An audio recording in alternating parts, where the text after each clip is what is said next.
Na realidade, o processo do CFM é contra 3 réus. Eu sou a réu principal, eu sou a réu autora, mas também foi contra o ICL e contra o Google. O ICL é um canal, quando o ICL é uma editora, mas o ICL também é um canal. E ele é um canal do YouTube. Então, o processo foi contra 3 réus. Em relação ao ICL e ao Google, eles solicitaram a retirada do vídeo do ar. Então, eu não tinha noção que existia esse processo. Soube disso em dezembro. No final de dezembro, quando eu recebi uma notificação judicial no Rio de Janeiro, porque esse processo é em São Paulo. Então, eu recebi, nem fui eu que recebi, foi o porteiro aqui do prédio que recebeu essa notificação judicial. E aí sim, né? Aí sim se instaura, digamos assim. Eu fiquei sabendo, inclusive quando eu soube, eu tinha 15 dias para realizar a minha defesa. Nossa! O que foi um problema enorme para mim, porque é um processo em São Paulo, né? E por sorte, então, eu tenho um grupo de pesquisa, né? Eu integro um grupo de pesquisa. Nesse grupo de pesquisa havia, então, pesquisadores que são advogados e que são de São Paulo. E prontamente, então, se dispuseram a me defender nesse tempo muito curto, para realizar a defesa, para apresentar uma defesa. Então, e aí sim a gente se inteirou do processo, né? E era essa solicitação, então, né, de uma indenização por danos morais de R$100.000, de uma retratação pública da minha parte e também de um compromisso de não mais me pronunciar em relação aos temas. Eu não falei nada além do que vários outros órgãos, imprensa, mídia, etc., estavam ali debatendo em relação ao CFM. Estou sendo processada na justiça comum, na justiça civil, não uma ação de reparação de danos, né, de danos morais. E agora o que houve foi essa, então, réplica.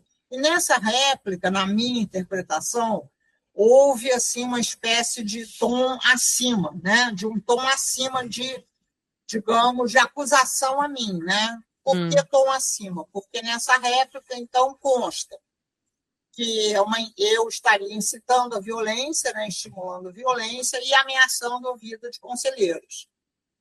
E eles se referem assim: esse é o grupo. Ora, eu não sou seu grupo, né? Eu sou ela, porque eu não integro nenhum partido político, enfim, eu sequer tenho rede social, eu não tenho Facebook, eu não tenho X, não tenho Instagram, eu sou uma pessoa, inclusive, assim, é uma acusação bastante infundada nesse sentido, né? Eu não teria nem como.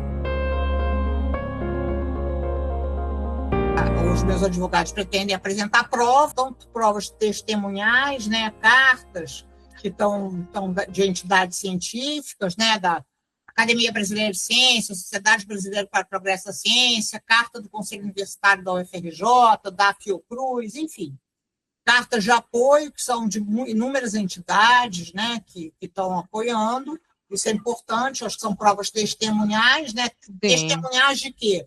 Que eu integro essa comunidade científica, né? Eu sou uma dessas pessoas, então não estou falando só em meu nome, né? Em segundo lugar, provas também objetivas em relação à cloroquina, em relação à vacinação, em relação ao aborto de meninas estupradas, né? Nós estamos querendo, então, apresentar esses 3 grupos, sim, com artigos científicos, com a legislação, enfim, alguma coisa que possa orientar, então, a decisão judicial sobre isso. Então, né, houve uma eleição em 2025, no final de 2025, o Conselho... 24, no final de 2024. O Conselho tem uma natureza um pouco senatorial, né, tipo Senado, são eleitos conselheiros em cada estado, chapas de conselheiros em cada estado. Houve uma vitória ampla dessas chapas, das chapas, digamos assim, mais negacionistas, que eu considero negacionistas, E, então, o conselho atual ele é um conselho, digamos assim, de natureza negacionista. Insistir em veicular posicionamentos que são anticientíficos. E essa é uma ocupação, uma diretoria bastante favorável. Claro que há membros ali que são provenientes de outro tipo de, por exemplo, porque é uma composição. Então, tem a composição das unidades da federação, mas também tem membros que são representantes de outras entidades.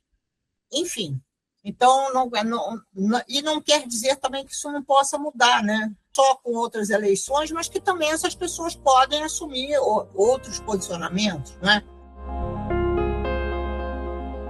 A minha esperança seria que não houvesse esse tipo de polarização, né?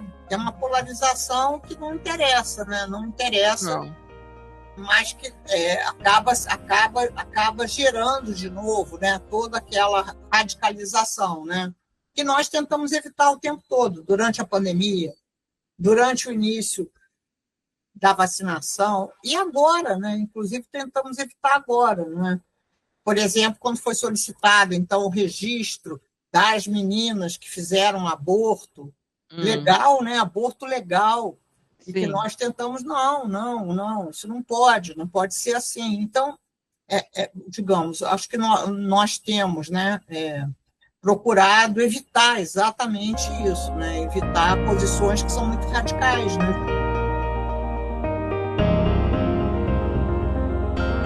Quando eu me formei, 30% das vagas das faculdades de medicina eram das faculdades privadas. Hoje é o contrário. 70% das vagas para medicina estão nas faculdades privadas. Isso é uma parte do fenômeno, não quer dizer também que o aluno que faz faculdade privada, ele não é isso, né? Mas é diferente, não é? Diferente. Mas, de qualquer maneira, é uma mudança sociológica importante a ser considerada, né? Outra mudança sociológica importante a ser considerada é também a própria privatização do sistema de saúde, né? Impede que médicos, médicas tenham um compromisso de carreira, uma carreira pública, enfim, uma ideia de que nós estamos construindo um projeto de saúde pública para esse país.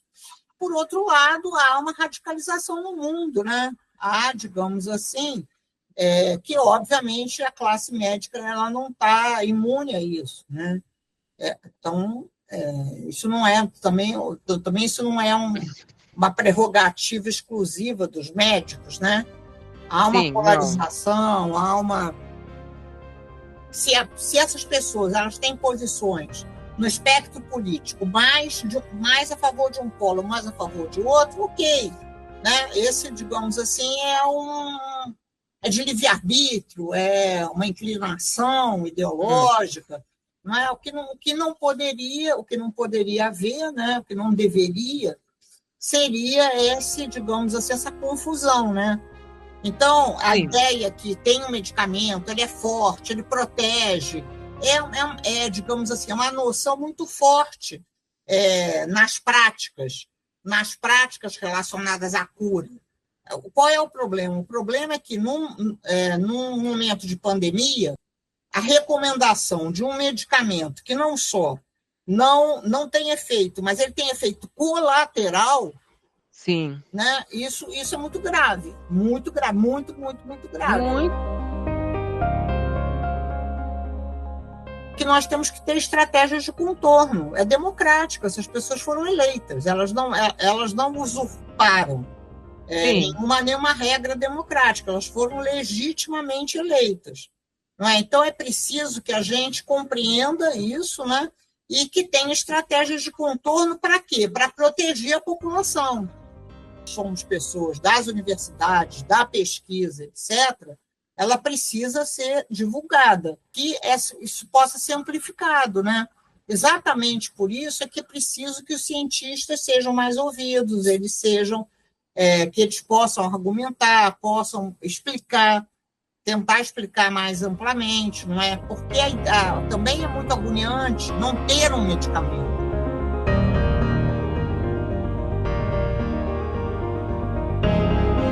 Então, digamos assim, é preciso que esse debate, né? O debate ciência, né? O debate ciência, que é um debate cheio de hesitações, não é? Porque, claro, que sempre haverá novas evidências científicas, né? Nós costumamos dizer que nós nos baseamos nas melhores evidências científicas, e essas evidências, elas vão se transformando, elas vão se aprimorando, né, ao longo do tempo. Então, que esse debate, ele ganhe corpo, né?